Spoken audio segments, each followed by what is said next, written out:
ఉషోదయం ప్రేమించు కాపరి ఉషా కిరణాలు ఉదయకాలపు వాక్య ధ్యానమునకు మిమ్మల్ని ఆహ్వానిస్తున్న ప్రార్థన. సర్వశక్తి గల యేసయ్య, సర్వోన్నతుడ, గొప్ప దేవ, ఈ ఉదయకాల సమయానికై వందనములు స్తోత్రములు చెల్లించుకుంటున్నాను.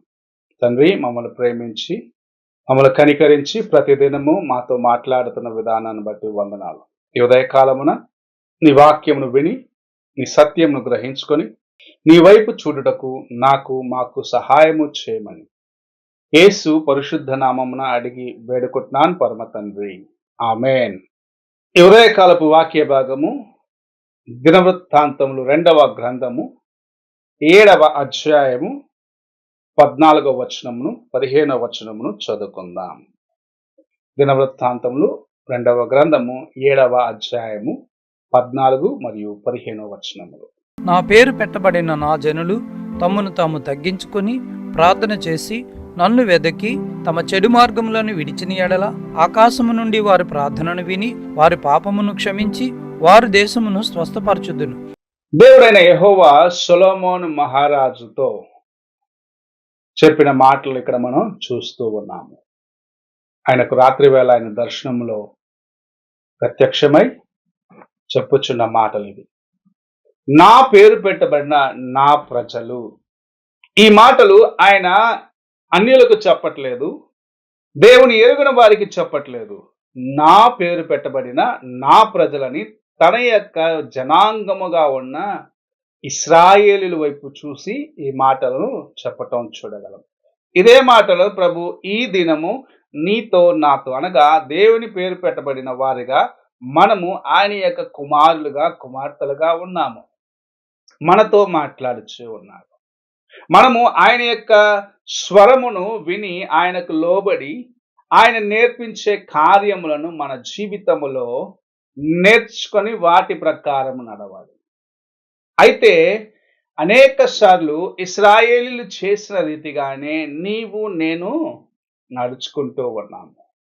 వారు దేవుని విడిచిపెట్టిన వారై లోకము వైపు చూసిన వారుగా, దేవుని కృపను పోగొట్టుకున్న వారిగా ఉంటాం చూస్తూ ఉన్నాము. అందుకే ఇక్కడ మనం చదివినట్లయితే నా పేరు పెట్టబడిన నా ప్రజలు తాము చేస్తున్న అవిధేయమైన కార్యములను విడిచిపెట్టి నా వైపు చూసినట్లయితే నేను వారి యొక్క పాపములను క్షమిస్తాను, వారిపైన ఉగ్రతను తొలగిస్తాను, వారిని బాగు చేస్తానని ప్రభు సెలవిచ్చే కార్యం మనం చూస్తూ ఉన్నాము. ప్రవక్త అయిన ఇర్మియాతో ప్రభు మాట్లాడినప్పుడు నా ప్రజలు 2 నేరములను చేసినారని చెప్పటం మనం చూస్తూ ఉంటాం. 2వ అధ్యాయం 13వ వచనములో దేవుని ప్రజలైన వారు ఐగుప్తు నుండి బయలుదేరిన దినము నుండి ఇలాగనే నడుచుతూ తమ యొక్క జీవితమును కొనసాగించిన వారిగా ఉంటాం మనము చూస్తూ ఉన్నాము. ఎర్ర సముద్రము దాటిన వెంటనే మోషే కొద్ది దినములు కానరాకపోతే ఏం చేశారు? వాళ్ళు విగ్రహారాధనకు ప్రారంభించినారు. వారు వచ్చిన స్థలములో వారితో పాటు ఉన్న వారి యొక్క విగ్రహారాధనకు పాల్గొనే వారిగా మారినారు. బిలాము బోధకు చెవి ఎగ్గి బాలాకు చేసిన కార్యములకు వారును తాము సమర్పించుకున్న వారిగా ఉండటం మనం చూస్తూ ఉన్నాం. ఇలాంటి వారిని చూసి ప్రభు తన యొక్క హృదయంలో ఉన్న వేదన, తన హృదయంలో ఉన్న బాధను తెలియపరుస్తున్న కార్యమే ఇది. నా పేరు పెట్టబడిన నా ప్రజలు తమ యొక్క మార్గములను సరిచేసుకోవాలి, తాము చేసిన పొరపాట్లను సరిచేసుకోవాలి, నా వైపు చూడాలన్నది దేవుని యొక్క ఉద్దేశమై ఉన్నది. తిరిగి నా యొద్దకు రావాలి. ప్రభు ఆశిస్తున్నది నీవు పాడైపోయి నశించిపోవటం కాదు, తిరిగి నా యొద్దకు రా, నేను నిన్ను కౌగలించుకుంటాను, నేను నిన్ను ముద్దు పెట్టుకుంటున్నాను, నేను ఈ పాపమును కడుగుతాను, నేను ఈ జీవితాన్ని బాగు చేస్తాను, నేను నిన్ను లేవనెత్తుతాను అని సెలవిచ్చే కార్యమును చూస్తూ ఉన్నాం. ఆయన మనల్ని ఆహ్వానించినప్పుడు ఆయన స్వరమునకు లోబడే వారిగా నీవు నేను ఉన్నామా అని పరీక్షించుకున్నాం. ప్రభు ఎంత వేదనతో ఈ మాట చెప్పుంటాడో మనం ఆలోచించుకోవాలి. యెహోవా చెప్తున్న మాట, నా పేరు పెట్టబడిన నా ప్రజలు తాము చేస్తున్న కార్యములను మార్చుకొని నా వైపు చూసి నా యొద్దకు వచ్చి నన్ను వెంబడించేదానికి, నాకు ప్రార్థన చేసేదానికి తాను సమర్పించుకున్నట్లయితే వారు చేసిన ప్రతి విధమైన అవిధేయమైన కార్యములన్నిటి నుండి, దుష్ట మార్గం నుండి వారిని తొలగించి, క్షమించి, వారి పాపమును తుడిచివేసి, నాతో పాటు యుగ యుగములు నివాసము చేసేవారిగా చేస్తానని సెలవిస్తూ ఉన్నారు.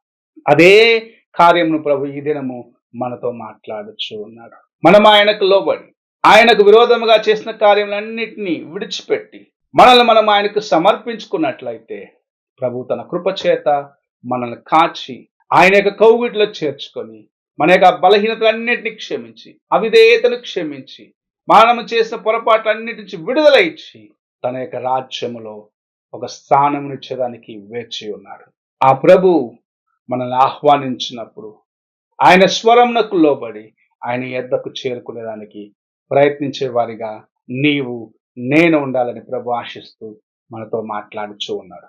ఆయన స్వరమునకు లోబడదాం, ఆయనకు విధేయులుగా ఉందాము, ఆయన యొక్క కృపను సంపాదించుకుందాం. ప్రార్థన చేసుకుందాం. పరిశుద్ధుడు అయిన యేసయ్య, ఈ ఉదయకాల సమయంలో నీవు మాతో మాట్లాడిన ప్రతి మాట కోసం వందనాలు చెల్లించుకుంటూ, నీ పేరు పెట్టిన ప్రజలుగా ఉన్న మేము మా యొక్క దుష్టమైన కార్యములు, మా యొక్క అవిధేయమైన కార్యములను విడిచిపెట్టి నీ వైపు చూసి నీ కృపను సంపాదించుకొనుటకు సహాయము చేయమని, ఈ కార్యక్రమం వీక్షిస్తున్న ప్రతి ఒక్కరిని ఆశీర్వదించమని యేసు పరిశుద్ధ నామమున అడిగి వేడుకుంటున్నాను పరమ తండ్రి, ఆమేన్.